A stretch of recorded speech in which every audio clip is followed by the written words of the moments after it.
العوده مره اخرى مع الخبير المصري كابتن سيد زعيم. كما تعودتم الناس بتسالني ازاي بتلعب باثنين انشاكو في وقت واحد، ازاي الفرمانش ده يا جماعه، الانشاكو ده فوق بيعمل حاجه وده تحت بيعمل حاجه ثانيه. قرب يا كابتن كده. الموضوع ده يا جماعه بيحتاج توافق ذهني عصبي، بيحتاج نتمرن عليه فتره من السنين، فتره طويله جدا، تعديل متخصص عشان الخبطه منه يا جماعه تبقى صعبه جدا. تسالوني انا مجرب. نتفرج على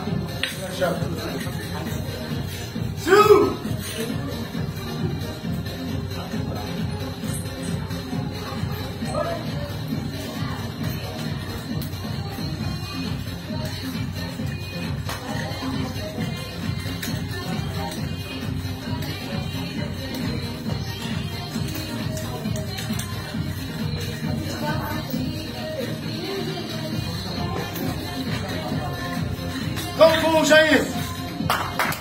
وين الخبير المصري كابتن سيد زعيم.